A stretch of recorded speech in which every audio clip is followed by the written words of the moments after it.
Bu yoqda ekran zapisi ham yoqib qo'yay, xudo xolasa. Oxirigacha kuzatib o'tiramiz o'rtoqlar. Oxirida bitta muhim yangilikni e'lon qilaman. Ajoyib yangilik bor, xudo xolasa sizlarga. Endi juda ham bir zo'r yangilik, xudo xolasa. Ancha oxirigacha kuzatib o'tirsanglar, ancha yaxshi ma'lumotlar beriladi hammalarga. Oxirigacha kuzatib turamiz, xudo xolasa. Yaxshi, bitta Halimjon yozyapti. Qolganlar yo'qmi? Qolganlar bitta chat uchunga kirib shunda plyus qoldirib yuboringlar, iltimos. Aktivliklarini ko'rib olaylik, iltimos. Keyin boshlayveramiz, xudo xolasa. Raz boshlayveramiz. Ko'p vaqtinglarni olmayman. Где-то yarim soat ichida dars tugatamiz, xudo xolasa. Keyin ozgina suhbat quramiz, o'tamiz. Ko'rinmadi ekran ko'rinmadi deyapti. Ekran ko'rinyaptimi?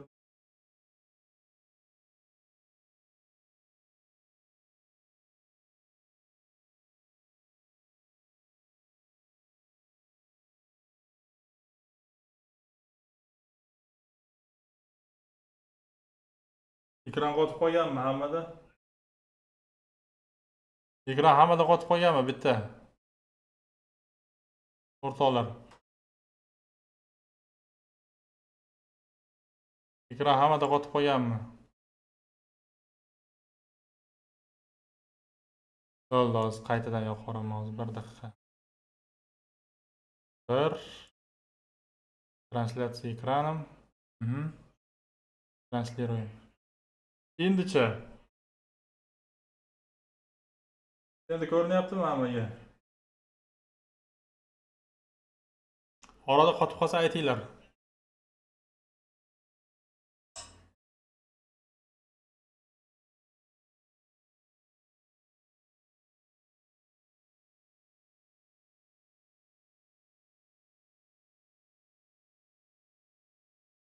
Orada qotib qolsa aytinglar.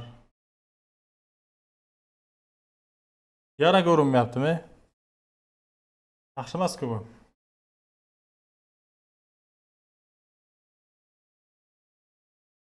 Xatimizga xalaq beryapti bu Telegram degani. Nima bola Telegramda ham chat qila olmaydigan holat bo'ldi menda. Bunday qilamiz hozir.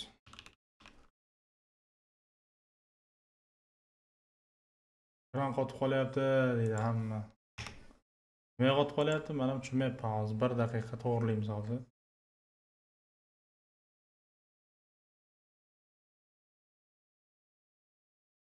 Qilamiz.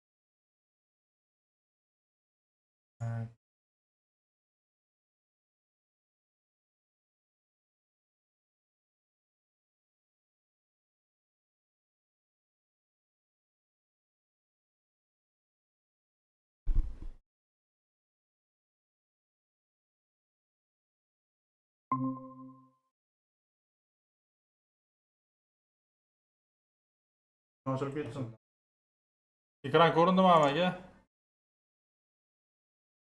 Biroz zadержка bo'lib ko'rinyapti, по-моему. Juda yaxshi. Yaxshi ko'rinayotgan bo'lsa zo'r. Men anaqa chalg'ib o'tirmayman, xudo xolasa. Yaxshimi? Juda yaxshi. Bo'lmasa boshladik, xudo xolasa. Boshladik. Ekran yaxshi ko'rinayotgan bo'lsa boshladik. Tak traderlar, hammalarga yana bir bor assalomu alaykum. Tak boshlab oldik, xudo xolasa. Bu yoqda zapis ham ketyapti. Ekranda zapis qilib olyapman, xudo xolasa. Bu anaqa YouTube ga qo'yiladi. Ya'ni vaqti yo'qlar, ko'ra olmaydiganlar uchun podдержка bo'ladi. Lekin mana shu darsligimiz qiziq bo'lishini ta'minlash uchun sizlardan ham ozgincha podдержка kerak. Ya'ni ommaga bilasizlar, ilmni tarqatishlik kerak. Hammamizning vazifamiz shu. Ya'ni omma ilmdan boxabar bo'lib turishligi kerak bo'ladi. Nimaga? Sabab ya'ni chiroyli narsa, kerakli narsa hamma uchun yetarli bo'lishligini ta'minlash uchun ozgina xizmat qilsak, biz ham o'shani savobidan umid qilsak bo'ladi. Ya'ni biz ham shuni aytaylik savobiga sherik bo'la olamiz.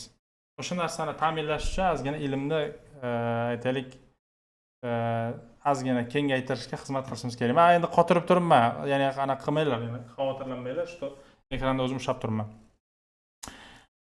Hop, o'shanga dars chatimiz tugagandan keyin bitta yaxshi reaksiya qoldirasizlar, xudo xolasa. Shunda darsimiz manfaatli bo'lgani qolganlarga ham ko'rinadi. Endi hozir ayni daqiqada necha kishi kuzatyapti men bilmayman, taxminan 20 ga yaqin kishi kuzatayotgan bo'lsa kerak. Chatimizni sekin boshlab olamiz. Demak, Cloud bilan Notebook LM degan darsimiz, xudo xolasa. sun'iy intellektlar davrida biz qanaqa research amalga oshiramiz?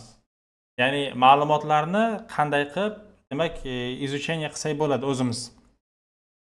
Bozor qanaqa ketayotganini, bozorning kelajagi qanaqa bo'lishi mumkinligini sun'iy intellekt yordamida qanday amalga oshirsak bo'ladi.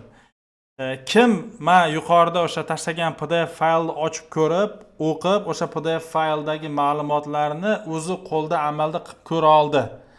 Mana shu chatda eshitayotganlar, kim qilib ko'ra oldi? Qilib ko'ra olganlar bo'lsa, bitta plyus qoldirib yuboringlar iltimos. Qilmagan bo'lsanglar minus qilinglar, qilgan bo'lsanglar plyus qilinglar. Shu chatda o'zida belgilab olinglar, tez faqat iltimos. Vaqtimiz ketyapti. Men yuqorida PDF fayl tashlagan edim, esinglarda bo'lsa, o'sha PDF faylni ochib ko'rib, kim qilib ko'rdi? Amalda kim qo'llab ko'rdi o'sha narsani? Demak, ko'pchilik qilib ko'rmagan. Yana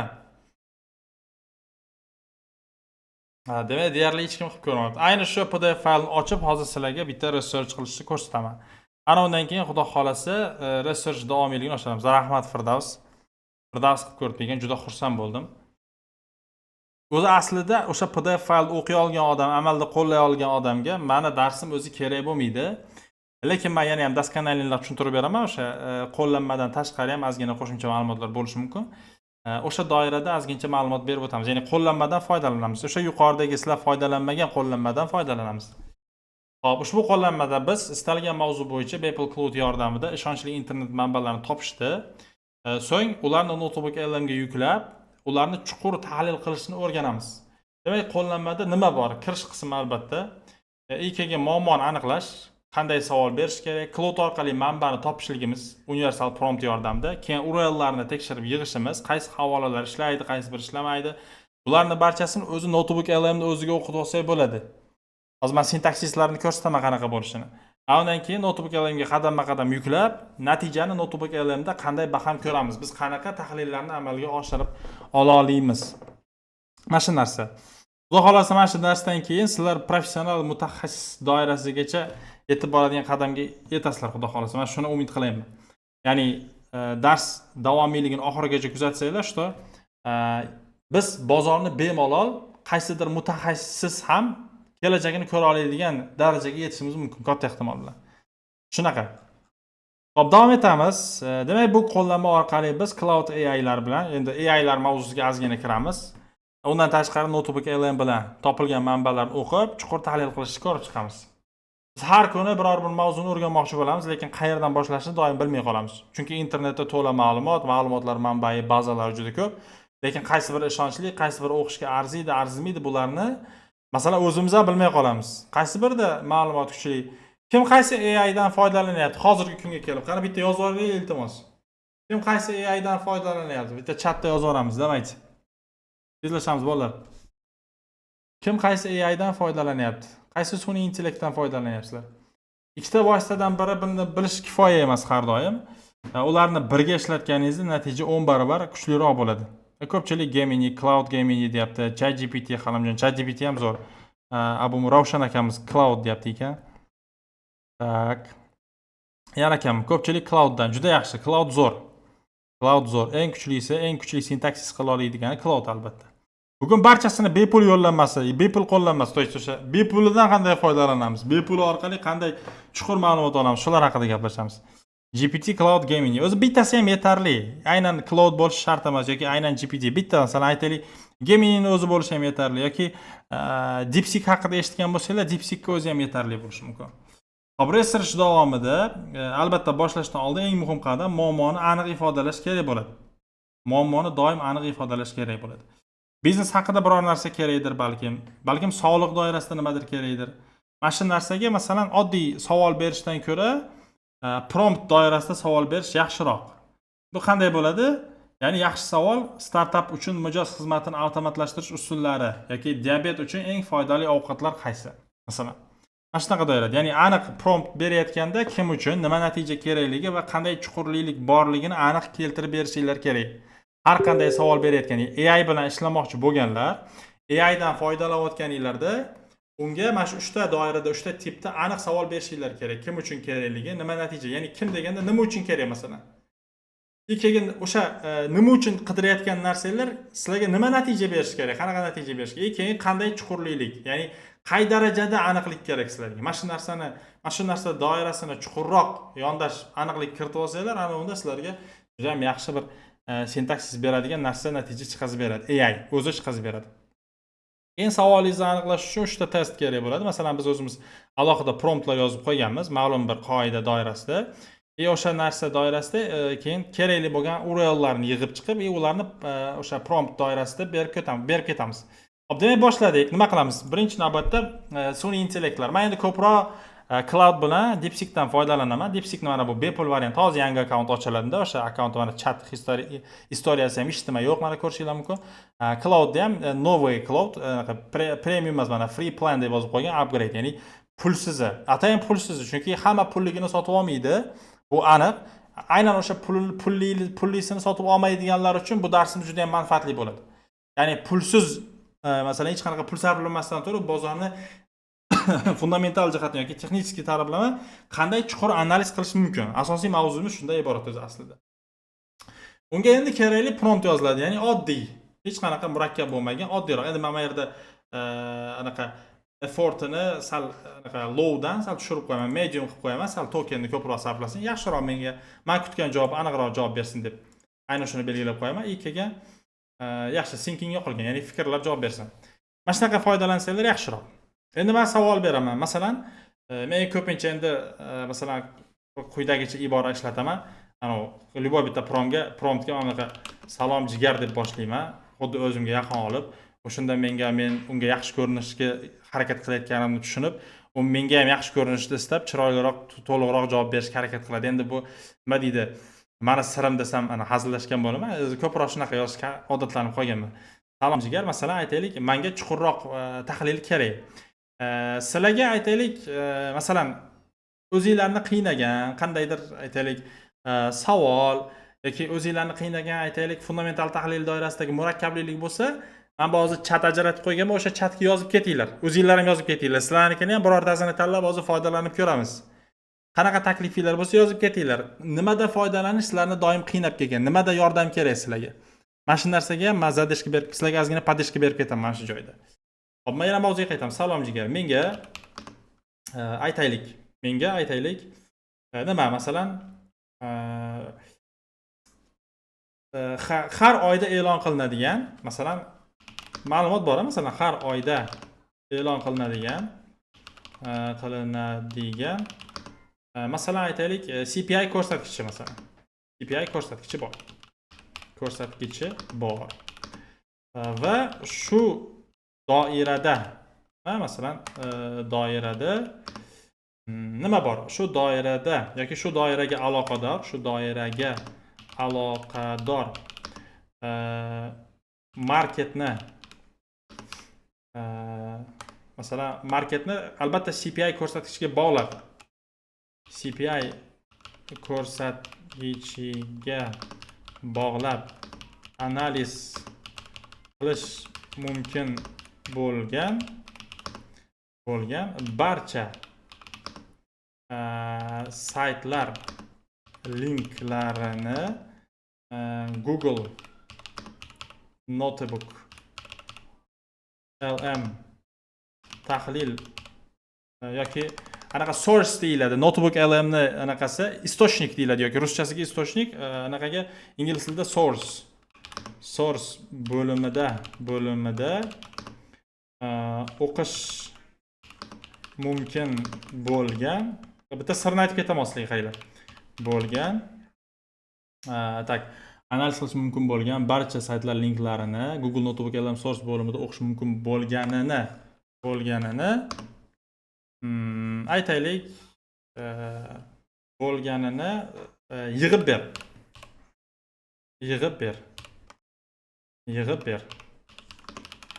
ber masalan. Mana shunaqa prompt yozdik masalan. Barcha desam, anaqa umumma'no qaraydi. Menga analiz qilishda bog'lanish mumkin bo'lgan barcha, mana shu barcha degan so'z strukturasiga aniqlik kiritishimiz kerak. Aynan barcha emas, balki aniqlik kiritadigan bo'lgan, aytaylik, bir eng kuchli ta'sirga ega 5 ta 5 ta saytlar linklarni ber. Mana shu linklarni qaranglar. Linklarni mana shu yerda bitta narsa kiritishimiz kerak. Mavzusiga ochib, promptga e'tibor beringlar. Linklar degan joyida ajoyib narsa kiritish kerak. Ya'ni nima desa, masalan, men linkni bir marta joylayman, notebook elimda kitobcha, daftarcha ochaman. U daftarchada har safar yangilik yangilanadi, to'g'rimi? Har safar e'tibor bersanglar. Ana shu yangilik har safar yangilanganda men har safar linklarni yangilashimga to'g'ri kelib qolishi mumkin. O'sha narsani oldini olishim kerak. Har safar linklarni yangilashim shart bo'lmasligi kerak. Bu menga shunday linklar berish kerakki, men linklarni yangilamasligim kerak. Bir marta joylayman kifoya. Har safar so'raganimda eng oxirgi date'dan, ya'ni eng oxirgi bazadan foydalangan holatda menga ma'lumotni chiqazib berish kerak. Bismillah. Aynan shu narsani linklarni degan joyiga kiritib ketishim kerak. Shunday linklar bo'lsinki deb men aniq qo'yaman, bo'lsinki deb ikkita nuqta qo'yaman. Bu linklar oxirgi bu linklarni har safar yangilashim shart bo'lmasin. Ya'ni deb oydinlik kiritsanglar bo'ladi. Ya'ni yaxshi tushunish uchun. Qanchalik ko'proq o'zingizlarni tushuntirishga harakat qilsanglar, u shunchalik sizlarni yaxshi tushunadi va sizlarga kerak bo'lgan ответni shunchalik aniq beradi. Ya'ni promptning katta bo'lishligi shundan, kattaroq bo'lishligi. Birinchi e'tibor berdinglar, men skelet shunchaki xayolimda bor skeletni tuzib oldim. Ikkinchi, prompt doirasida e'tibor bersanglar, men promptda kerak bo'ladigan hamma narsani o'ylab, masalan, qayerda qanaqa kamchilik qoldirib ketgan bo'lsam, o'shani yozuv doirasida jo'natmasdan to'g'rilab chiqyapman. Qayta to'g'rilashga yoki to'ldirib chiqyapman. Shart bo'lmasin. Ya'ni men undan ma'lumot tahlilini so'rasam,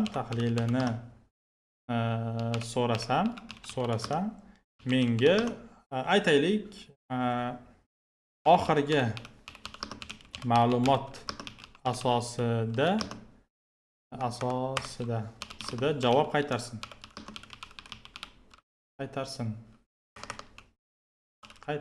Bo'ldi mana. Ikkinchi men bergan notebook LM source bo'limida degan joyida qaranglar. Mashincha narsani yozdim-ku, menga link ber dedim-ku. Ikkinchi tagida ikkinchi topshiriq qaranglar mana. Bu birinchi topshiriq. Men salom jigarda birinchi topshiriq deb yozaman buni. Ya hayolimga zo'r narsa kelib qoldi, sizlarga tushuntirib beraman nimaligini. Bu ba'zan masalan cloudda ham adash ehtimoli bor. Masalan, endi men yo'q demayman, любой sun'iy intellekt adashishi mumkin. Menga ayni bergan linklarini aytaylik Gemini qabul qilmasligi mumkin. Ya'ni notebook LM qabul qilmasligi mumkin. Mana shu yerda siri bor. Ayni shu siri haqida gapirgandim yuqorida. Ya'ni nima? Bu ikkinchi topshiriq quyidagicha formatda bo'ladi, qaranglar.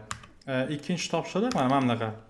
Xuddi shu linklarni qaranglar, linklarni demak Gemini notebook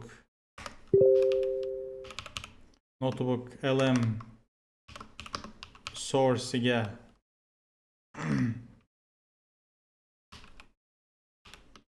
source bo'limiga qo'shib olishi uchun tayyor prompt ham yozib ber. Даже promptni ham o'ziga yozdiramiz. Ham yozib ber. U ingliz tilida bo'lsin. Chunki yana ham yaxshi tushunadi. Xuddi shu linklarni Gemini Notebook LM source bo'limiga qo'shib olishi uchun tayyor prompt ham yozib ber.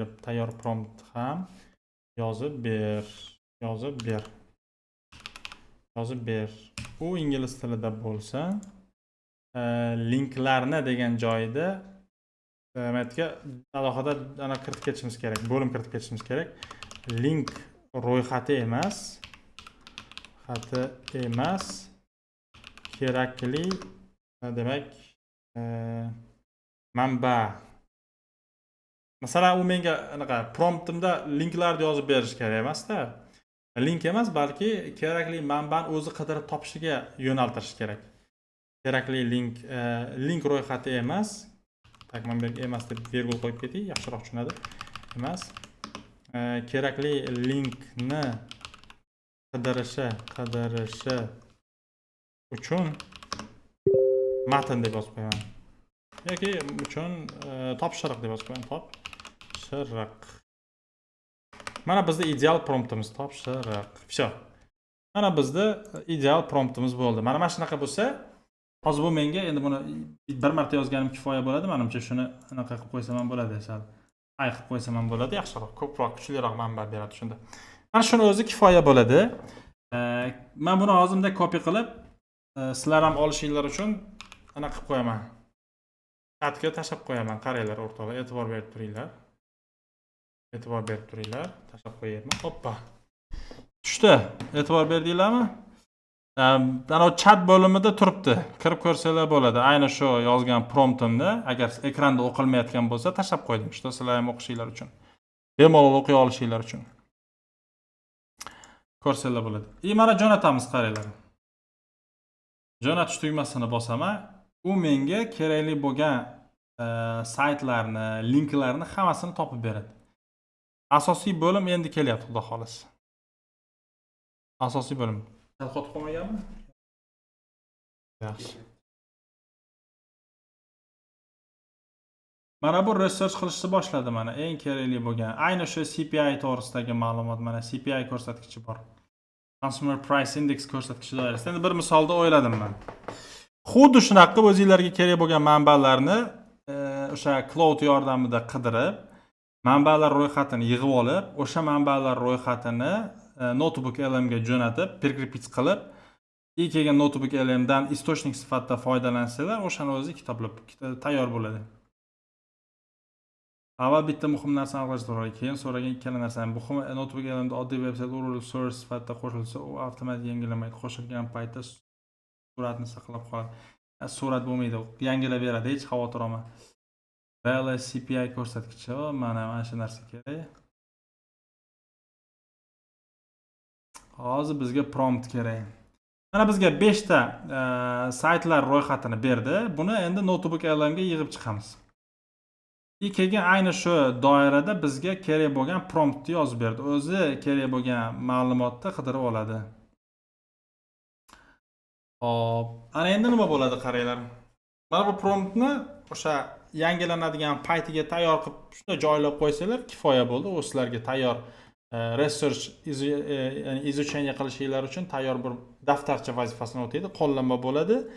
Keyin bemalol undan ayni shu narsa hozirgi bozor holatiga qanday ta'sir qilayotganini notebook LM yordamida, ya'ni Gemini sun'iy intellekt yordamida tor doirada analiz qilib olish imkoniyatiga ega bo'lasizlar. Biz eng muhim narsa keng bo'lgan doiradan sun'iy intellektni adashtirmasdan tor doirada analiz qilib olishlik kuchiga egamiz. Ya'ni eng kuchli manbalarni yig'ib olib, ana undan qanday foydalanamiz. Ya'ni o'sha to'g'risida tushuntiryapman. Xo'p, endi buni nima qilamiz, qaranglar. Har bitta linkni xohlasak yig'ib chiqamiz. Xohlasak. Endi masalan dangasora odamman, to'g'risi. Bitta ochib ko'rsanglar bo'ladi, masalan open link qilib ochib ko'rsak, ayni shu CPI ko'rsatkichini mana ayni qanday holatdaligini bizga ifodasi berilyapti. Consumer Price Indexni ko'rsatkichi CPI ni qanday ekanligi. Undan tashqari yana qo'shimcha ravishda har xil aytaylik, o'zingizlar qo'shimcha ravishda sayt qo'shsanglar ham bo'laveradi, uning ahamiyati yo'q. Menga masalan kerakli narsani bu o'zi topib berdi, eng kuchlisini. Endi mana shu narsalarning har bittasini masalan prosta tak nima qilaman? Copy qilaman. Prosta tak copy qilaman, mana copy link adres qilaman. Mana notebook LM ochasizlar. Notebook LM ni Google dan prosta notebook LM deb qidirasizlar mana. Notebook LM deb qidirsanglar mana o'zi sirazi chiqadi mana. Ustiga bitta bosasizlarda notebook LM ni sinang degan bo'lim chiqdi mana. Bitta sinaymiz, tamom mana bizda уже bitta mana bunaqa oyna ochiladi. Mana bu yerdan create new notebook LM deb mana notebook ya'ni daftarcha. Bitta o'zi mana bu yerda ko'rsanglar bir dunyo anaqa bor. E'tibor berib qaragan bo'lsanglar, bir dunyo manba bor. Hamma bu yerda research qiladi. Bu yerda jurnallar, maqolalar bor. Hammasini o'qib o'rganib ko'ringlar. Juda zo'r narsalar berilgan, ya'ni oddiy narsalar emas. Oddiy narsalar emas. Mana bu vizual ko'rinishda turibdi-yu. Ya'ni notebook LMda shunday xususiyat bor, kerak bo'lsa sizga video qilib tushuntirib beradi hamma manbani. Tushuntira oldimmi? Agar foydalanib ko'rmagan bo'lsanglar, как положено foydalaninglar. Maslahat beraman hammalarga. Man OpenStax Biology degan har xil masalan fundamental doiradagi analiz sintaksislari bor mana masalan. Har xil. Birorta kompaniyani, masalan, bitta kompaniyani o'zini tanlab turib, o'sha kompaniyani o'zini doskональный research qilsanglar bo'ladi. Notebook LM yordamida. Faqat kompaniyaga xos bo'lgan saytlarni, linklarni yig'ib chiqasizlar, o'shani o'zi kifoya qiladi sizlarga. Nima qilamiz? Create new notebook LM qilamiz. Shunda mana bu oyna ochiladi bizda. Mana tayyor. Keyin add source degan bo'limi turibdi. Mana ko'rdinglarmi? Add source degan bo'limni bitta ustiga bosib, mana bu yerda website degan bo'lim bor. Mana websitening ustiga tanlaymiz. Kerakli linklarni hammasini ko'chirib o'tkazamiz. Masalan, birinchisi mana bu edi. Kerakli linklarni ko'chirib o'tkazamiz. Birinchisi mana bu Ctrl V qilib joylayman mana. Yana bitta Shift Enter qilaman. Kerakli linklarni ketma-ket joylab ketaversam bo'ladi. Keyingisi mana men buni copy link qilib olaman. Hop, joylayman. Keyingisi mana uchinchisi tam. Buni ham copy link adres qilaman. И всё. Tak Shift Enter qilib dальше davom etamiz. Yana bitta, keyingisi to'rtinchisi. Tak copy link qilamiz. Tak Ctrl V qilaman. Keyingisini oxirgisini joylaymiz. 5-inchisi bor. Copy link adres qilamiz. И всё mana. Ctrl V qilamiz. Insert tugmasini bosamiz mana. 5 ta linkni o'qishni boshladi mana. Hammasini see all qildi, ya'ni ko'ra oldi. Endi qaranglar, hozir men bunga yozsam, bu menga ingliz tilida javob beradi. Endi men nima qilaman? Buni sozlab qo'yishim kerak. Men Cloudga qaytaman-da yana bitta topshiriq beraman. Menga aynan notebook LM sozlamalarini o'zbek tiliga moslashtirishim va chunki o'zbek tilida javob berish kerak-da menga. O'zbek tiliga moslashtirishim va doim nima so'ralsa, endi o'sha doirani yozib qo'ydimmi? Va emas, ya'ni deb yozishim kerak. Ya'ni tushuntirishim uchun, ya'ni doim nima so'ralsa, o'zbek tilida javob qaytarishi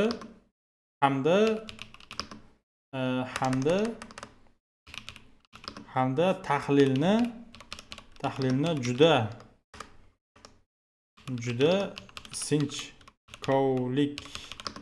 sinchkovlik bilan amalga oshirishi uchun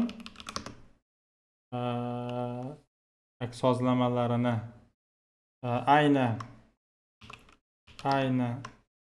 ikkitaga bosib, ayni notebook LM sozlamalar paneliga aytaylik, notebook LM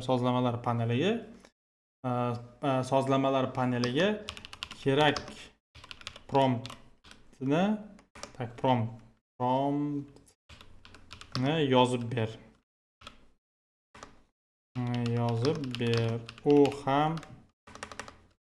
U ham ingliz tilida bo'lsin.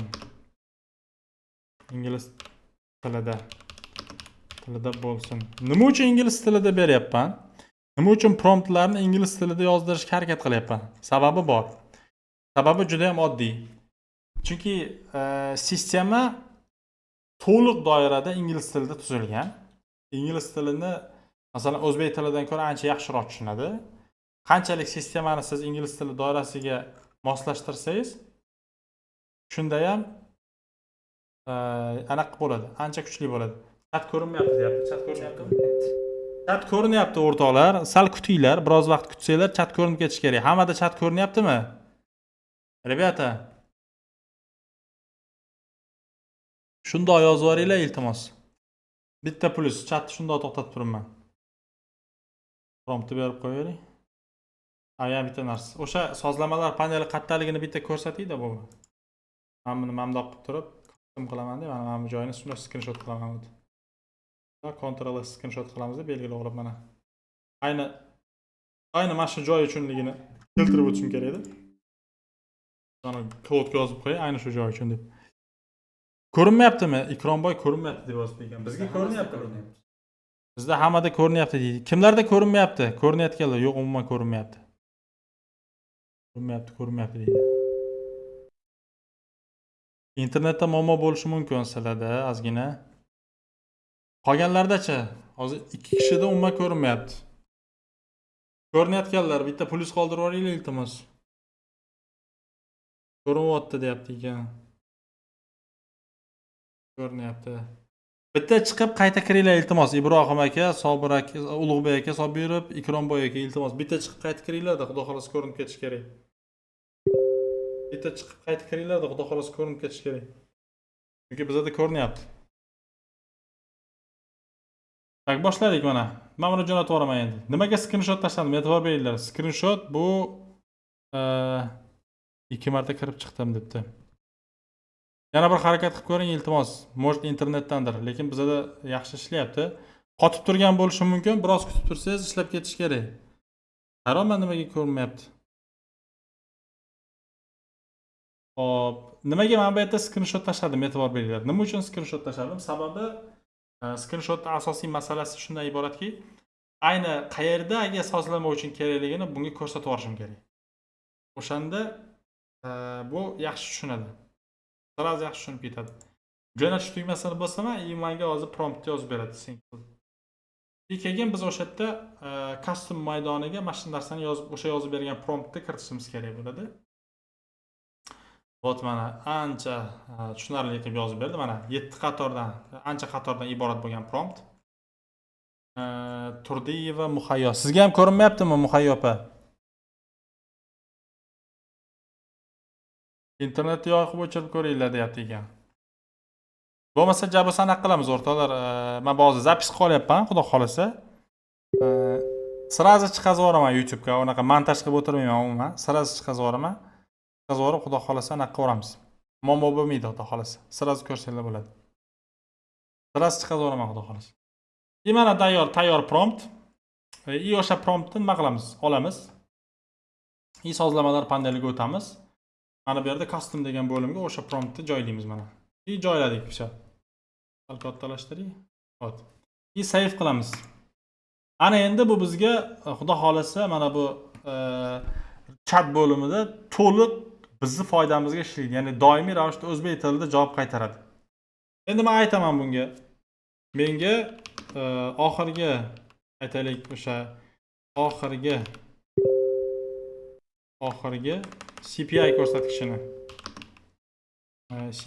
ko'rsatkichini tahlil qilib ber. U bozorga qanday ta'sir o'tkazadi. Imkoni bo'lsa, uni aytaylik, mana bunaqa qilsak bo'ladi. Masalan, mana bu yerda anaqa joyi borda. Slide desk qilsak bo'ladi yoki infographics qilib olsak bo'ladi. Xuddi shuni yozaman, imkoni bo'lsa uni men yozaman. Slide desk qilib ber. Desk va infographics.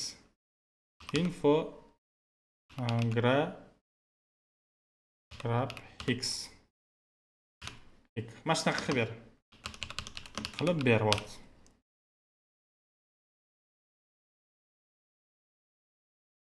Vot, ifsha.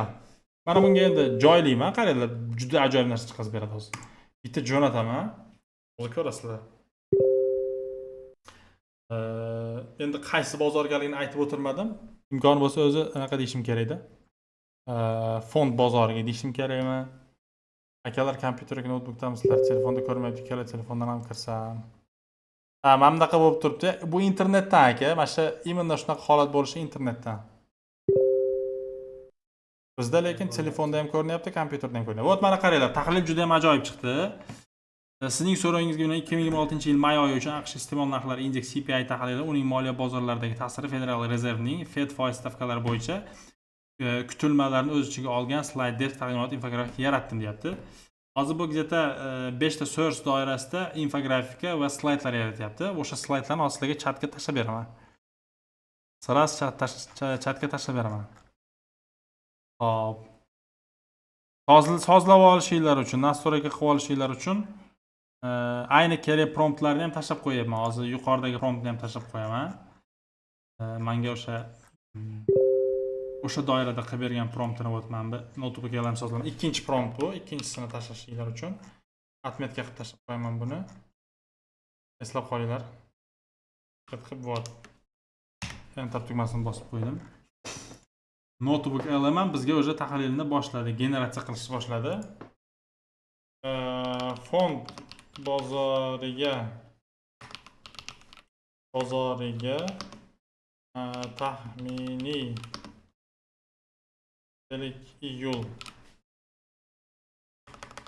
iyul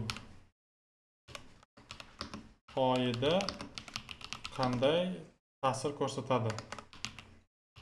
Savolni zo'r mana ta'sir ko'rsatadi. Prosta savol berasiz. Miyangizga kelgan savol berib ketaverasiz. Ko'rsatadi. Tamom. O'sha 5 ta research bizani yuklab bergan 5 ta saytimiz doirasida analiz qiladi, xolos. Boshqa hech nima mana. Iyul oyida AQSh fond bozoriga ta'sir ko'rsatadigan asosiy omillari, may oyi uchun e'lon qilinadigan yuqori inflyatsiya ko'rsatkichi va Federal rezerv tizimining Fed foiz stavkalari bo'yicha kutilmalaridir. Bozorga bo'ladigan ehtimoliy ta'sir quyidagicha tahlil qilish mumkin. Inflyatsiya bosimi va bozor tebranishi. May oyida yillik inflyatsiya 4.2% ga ko'tarildi. Bu 2023-yil apreldan beri eng yuqori ko'rsatkich. 2023-yilda bo'lgan ekan eng kattasi mana ma'lumot o'rnida sizlarga. Agar 14-iyulda kutilayotgan iyun oyi CPI ma'lumotlari ham yuqori chiqsa, bu fond bozorida ayniqsa texnologiya aksiyalarida sotuvlar pasayishi va o'zgaruvchanlikni oshirishi mumkin. Fed foiz stavkalari CME FedWatch ma'lumotlariga ko'ra 29-iyulda bo'lib o'tadigan yig'ilishda Fed foiz stavkalari o'zgarishsiz qoldirish ehtimoli 66% ni tashkil qilayotgan ekan. Biroq stavkaning 375-400 bazaviy punktgacha oshirilishi ehtimoli ham 33% tashkil etyapti. Agar oshirilishi baland bo'lsa, ketdi bozor dakansa downtrend bo'ladi. 2027-yilgacha downtrend kuzatamizmi deymanda bozorda yaxshigina. Eron bilan mojarolar tufayli energetik xarajatlar 23%ga, benzinning 40% ga oshishi inflyatsiyaning asosiy drayveri bo'lib qolyapti. Yoqilg'i albatta oshib ketdi. Bu yoqda Rossiyani ham bombardimon qilyapti Ukraina. Rossiya imkon yaratib beryapti ko'p bazalarni portlatishga. Bu albatta O'zbekistonda ham sezilarli darajada ta'sirini o'tkazishni boshladi. Benzin narxi oshib ketdi aslida ham. To'g'riroq bizda ham. Hozirgi vaqtda 10 yillik AQSh xazina obligatsiyalar rentabelligi 4.5% darajasiga shakllanmoqda. Agar CPI kutilmalardan yuqori chiqsa, obligatsiyalar rentabelligi oshishi davom etadi. Bu esa investorlarning o'z kapitalini xatarli aksiyalardan xavfsizroq obligatsiyalarga o'zgartirishga sabab bo'ladi va shu bilan mana investorlarni mana shu joyda mana bu so'z anaqasida tushunish doirasi mana kengligi. Aqlli odam sira tushunadi. Mana obligatsiyalar rentabelligi oshsa, bu degani agar inflyatsiya ko'tarilishda davom etsa, ya'ni CPI ko'rsatkichini ko'tarishda davom etsa, foiz stavkasini o'sha Federal rezerv tushirmasa, nima bo'ladi? Ya'ni investorlar, katta puli bor investorlar aksiya bozoridan pullarini chiqarishni boshlaydi. Ya'ni short time boshlanadi degani.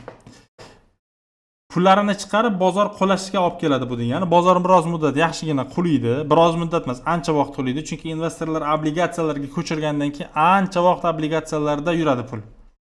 Bu degani bozorga pul kirib kelish sekinlashadi degani. Oddiy chakana savdogarlarda qolib ketadi bozor. Bozor kuniga kuchli tebranishda pastga qarab davom etadi, downtrend qilishlikda degani bu. Tushunarlimi? Mana bizga ayni shu 5 ta resurs yordamida quyidagi tahlilni qilib berdi menga. Ana shu tahlilni hozir sizlarga tashlab beraman mana. Shu tahlilni copy qilib tashlab beraman sizlarga. Mana bitta o'qib ko'ringlar. Bu bizni ayni darsda qilingan tahlil. Hop, hozir men buni tashlayman bozorga. Tak, o'rtoqlar, hozir bu notebook olaman. Bizlar infografikani tayyorlashga yomon qiynaldi. Shundoq tashlayman-da, tak, bundoq qilamiz hozir. Tak, hamma o'qib ko'rishi uchun nima qilamiz, qaranglar. O'rtoqlar, qaranglar. Tak, bu tahlil dars. Bugun sana necha edi? 30/30/06. Tak, 20/26 da o'tilgan darsda amalga oshirildi. Hoppa. Darsda bo'lmaganlar YouTube'ga darsni joylaymiz. Hoppa. Enter qilib qo'yaman. Bo'ldi mana. Kanalga xabar qilib tashlab qo'ydim даже mana. Umumiy tahlil iyul oyida AQSh fond bozoriga ta'sir ko'rsatadigan asosiy omillar may oyi uchun mana. Bozorda qanaqa tahlil qilishinglar kerak? Sobir Ulug'bek umuman ovoz kelmadi, ovoz ham eshitilmay qoldi. Voy yomon bo'pti lekin, ana shu yomonda. Bilmayman, qolganlarga ham shunaqamikin bilmadim-da, lekin shunisini bila olmay qoldim lekin. Menimcha yaxshidek. Bizning notebooklarda sintaksis davom etyapti. Kuzatamiz, generate infografika qilyapti. Infografikani davom ettiryapti. Infografikasi ham tayyor bo'lsa, sizlarga bitta tashlab bermoqchi edim. Tak, все, mana shunaqa doirada tahlil qilinadi o'rtoqlar. Endi mavzu doirasida kimda qanaqa savol bor? Infografikalarimiz tayyor bo'lguncha sizlar bilan gaplashib turaman, xudo xolasa. Kimda qanday savol bor? Bitta qo'linglarni ko'tarib yuborsanglar, xudo xolasa javob berishga harakat qilaman. Faqat tezroq iltimos. Savollar bo'lmasa, qo'linglarni ko'tarmanglar. Savoli borlar, men bilan suhbat qurmoqchi bo'lganlar, iltimos qo'lini ko'tarib yuborsin. Umidga qo'lini ovoz beravering.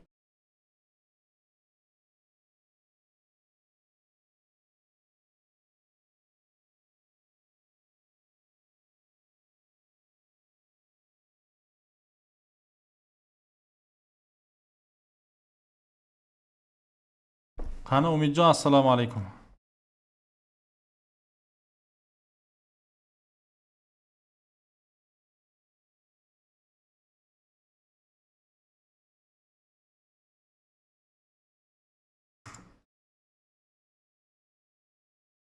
AQSh inflyatsiya tahlili.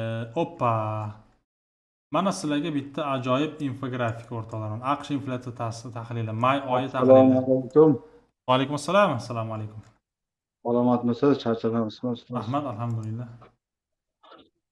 Men so'ramoqchi bo'lgan narsam, mana masalan, fond bozorida mana kitlar deyiladi-ku. Aha. Shularni qaysi aksiyaga masalan savdoga kirayotgan ko'rib, kuzatib, o'shalar bilan bir oqimda savdo qilishga bir yo'li imkoni bormi? Masalan, o'shalar savdosini ko'rsatadigan qanaqa bir saytlar orqalimi masalan? Bunda eng asosiy sayt ko'proq insiderlar deyishadi. Katta oqim, katta miqdorda haqiqatda kitlarni ko'rishingiz mumkin. Buni asosan через Finviz orqali, oddiy Finvizni ko'rganmisiz? Ishlatishni bilasizmi? Ko'rganmisiz?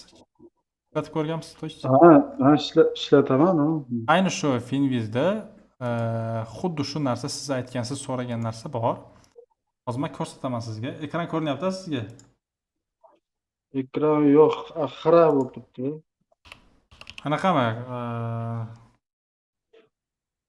Hozir men linkini tashlab yuboraman unda Finviz bot. Tak, Finvizga kirganinglarda hozir linkini tashlab yuboraman, bitta ko'rsangiz bo'ladi, xudo xolasa. Unaqa demoqchi sababi, chunki ularda biza bilmagan bir ma'lumotlar, instrumentlar bo'ladi-ku, demoqchilar. Ular oldindan bilishadi. Albatta. Qaysi kompyuterda nima o'zgarish bo'lishini. Bekorga kirmaydi deb bilaman-da, chunki qaysidir aksiya tepaga uchganda, albatta o'sha katta kitlar, masalan, juda katta summalar bilan kirgan bo'ladi-da. Xuddi shunaqa. Men linkini tashlab yubordim hozir chatga kirib qarasangiz, o'sha yerda insiderskiy anaqa, ya'ni haqiqiy o'sha kitlarni, bu insiderlar degan shunchaki kit emas, bular o'sha ayniqsa siz shug'ullanayotgan kompaniyani, aytaylik, ichki direktorlari, kengash a'zolari, bular oldindan qaysidir ma'lumot e'lon qilinishi mumkinligini bilishadi. Ya'ni oldindan nimadirga tayyorgarlik ko'rishadi haqiqatda. Shu orqali savdolarni bir muncha o'nglab olish imkoniyatiga egasiz. Keyin yana bitta, bozorni tahlil qilishning oddiyroq usulini ko'rsataman, ya'ni juda ham bir oddiyroq usul. O'shanga biroz razрешение beravering. Kim qo'lini ko'tarsa razрешение berib qo'yavering. Yana bitta oddiyroq usul bu optionlar orqali qilishlik. Optionlarni ko'proq men Webulldan kuzataman. Ekranim ko'ringanda sizga ko'rsatardim. Webullda ayni birorta kompaniya aksiyasini tanlaganingizda yoki o'sha option trader degan bo'limiga o'tganingizda e, Aha. kompaniya aksiyalarini bir haftalik analiz anaqa call optioni ko'proqmi, put optioni ko'proqmi, o'sha narsa ko'rinadi. Ya'ni call Unda optioni manimcha doirasi pulli qanchalik obuna bo'lishi kerak. call optioni doirasi qanchalik keng doirada bo'lsa, bir hafta davomida u kompaniya aksiyasi bir haftalikda ana shuncha qiymatga yurib beradi. Agar put optioni ko'proq bo'lsa, pastga tushib beradi. Ko'proq bunda ham kitlar option ochishadi, option kontrakt. Amerikada shunchaki stok marketda o'zida aksiyalarni o'zini savdo qilishmaydi. Ularda option kontraktlari asosida savdo qilishadi. Ya'ni xuddi oldindan fol ochganday bo'lib, ma'lum bir narxni chiqib borishiga pul tikishadi. Bu kontraktlar albatta agar ko'p bo'lsa, demak muqobil ravishda ko'pchilikni doirasi ta'siri ko'pligi hisobidan narx harakati albatta o'sha qiymatga yetib boradi. Ular o'sha falon summaga masalan chiqishga pul tikishar ekanda.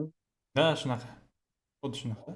O'shani masalan keng doirada ko'rish mumkin. Oddiyroq kompaniyalar aksiyasida, katta kompaniyalar aksiyasida ma'lum bir davr ichida aksiya narxi qancha chiqishi mumkinligini oldindan payqash mumkin. Buni option tahlili deyiladi. Agar option tahlilini tushunmasangiz, bugun bitta zo'r yo'nalish o'rgatdim. Aynan shu sun'iy intellekt bilan bitta izucheniya qilib ko'ring. Qanday tahlil qilaman? Savol bersangiz, qanchalik tushunarli savol bersangiz, shunchalik oddiy va tushunarli yechim beradi u sizga.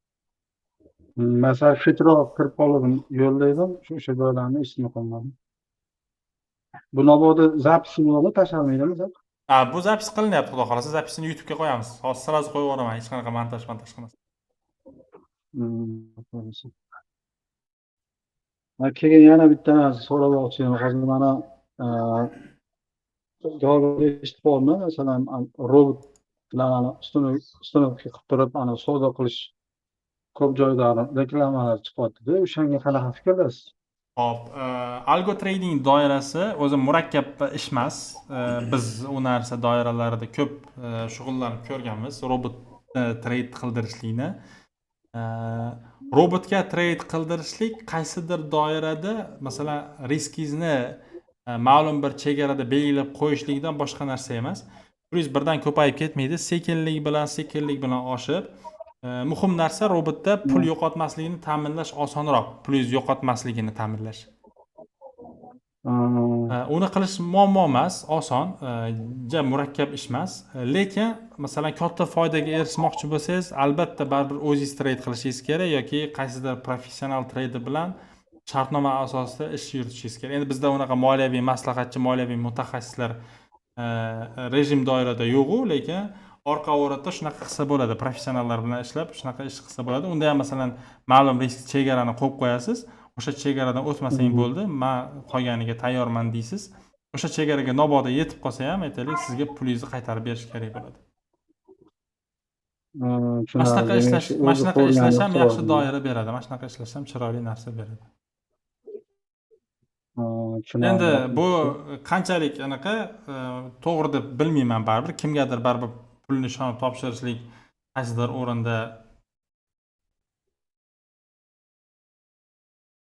o'rinda. Tak, hozir bir daqiqa.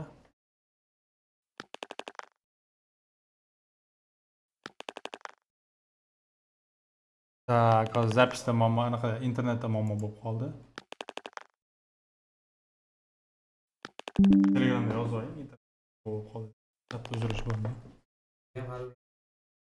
Telefonda internet yo'q.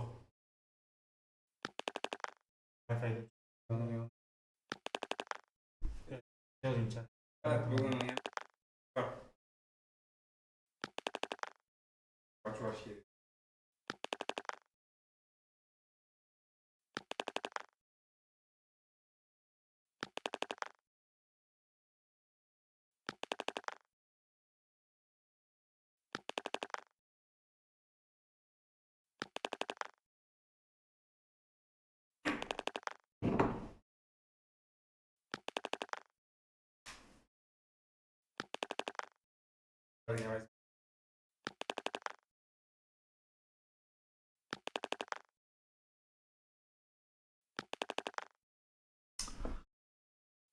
Internet.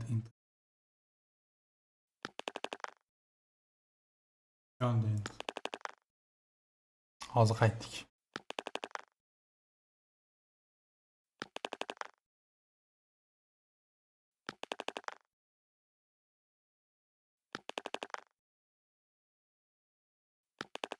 Efiriga qaytib ol. Bir chiqib ketib qaytib ko'raylik. Gratishlab.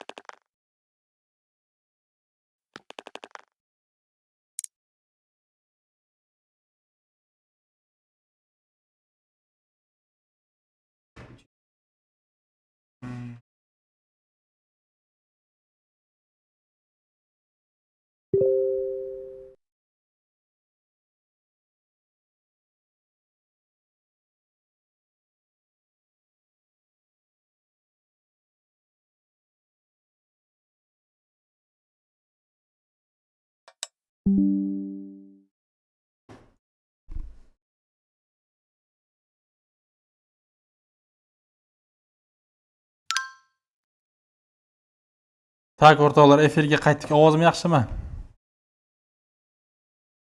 Boya bir kishi savol beryapti, bir chiqib ketdi, yopamayman kisha. Ovozim yaxshimi? Bitta plyus qoldirib yuboringlar iltimos. Bitta plyus davom etamiz. Bizda internetda ozgina muammo bo'ldi. Bir anaqa internetimiz o'chib yondi to'g'risi. Ibrohim aka, bitta gapirib yuboring iltimos. Ovoz bor sizda. Assalomu alaykum ustoz, Vaalaykum yaxshimisiz? assalom. Ovozim boryaptimi? Juda ham yaxshi, juda ham yaxshi.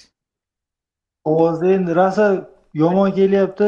Siyos bugun qandaydir internet yaxshi ishlamayapti ustoz. Bir ozgina video qilamizmi, yaxshi dars bo'lyapti-yu, umuman tushunib bo'lmayapti. Ali nima desa bo'ladi?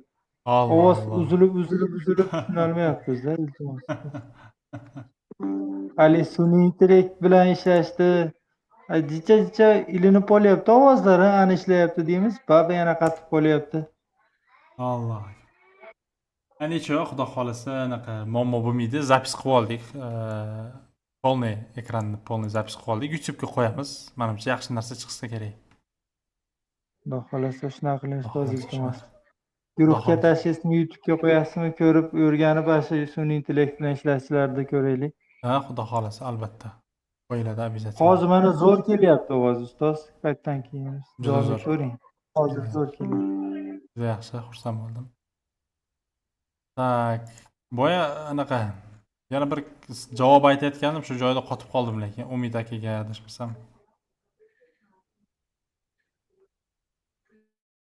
Umid akaga adashmasam bitta javob aytayotgandim. Tak, ana bizning anaqamiz ham tayyor bo'ldi. Bitta ekran ko'rinayotgan bo'lsa, agar API'imizni qanday ta'siri bozorda katalizator qanday ekanligi, geosiyosiy zarbalar aro qanday tahlil qilinayotganligi, nimaga qanday ta'sir o'tkazayotganligi, inflyatsiyani eng katta ta'sir yoqilg'i moyiga, benzinga 40%, uy joylarga 3-4%, aviachiptalarga 26% ta'sir qilibdi ekan. Albatta yoqilg'i katta ta'sir o'tkazadi.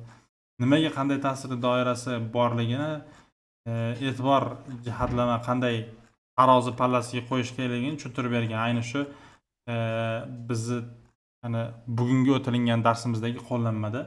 Hozir shuni ham mana gruppaga tashlab qo'yapman. Keyin suhbatni yana davom ettiramiz. Ayni bu ham buni ham yozib qo'yaylik. Bu ham chatga kirmaganlar. Tak. Yozib qo'yaylik. Zo'r. Tayyor. Tak, endi suhbatni davom ettirsak bo'ladi. Darsimiz xudo xolasa o'z nihoyasiga yetdi. Ma'lumot o'rnida chiroyli mavzu bo'ldi deb o'ylayman. Hammaga manfaatli bo'lgan. YouTube'ga qo'yamiz xudo xolasa. Endi suhbatni davom ettirsak bo'ladi. Tak, o'zingizlar ham ko'rib qo'ysanglar bo'ladi, qiziq bo'lishi uchun. Tak, Ibrohim aka, sizda savol bormi xudo xolasa?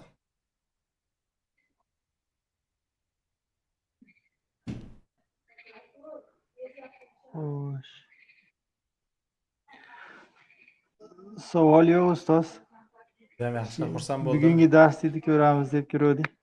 Mashallah. Endi YouTube'ga hozir joylayveraman sirazni, kutib ko'rsanglar, YouTube kanaliga joylanadi dars. Faqat chatni qanday bo'lganligini bitta reaksiya qilib bosaveramiz o'rtoqlar. Hammanglardan shu narsani kutaman. Chunki hammaga bu narsa yetib borish kerak. Chat qanday bo'lganligini обязательно kommentariyada belgilab ketinglar. Endi yoki YouTube'dagi darslikni ko'rib, YouTube'da darslik qanday bo'lganini YouTube'ga to'liq belgilab ketinglar. Sababi qanchalik o'sha narsani yoritsak, odamlarga yetib borish shunchalik oson bo'ladi. O'sha narsani ta'minlash uchun. Kelishdingmi? Hop, Abdulhamid aka, assalomu alaykum. Sizda savol bormi?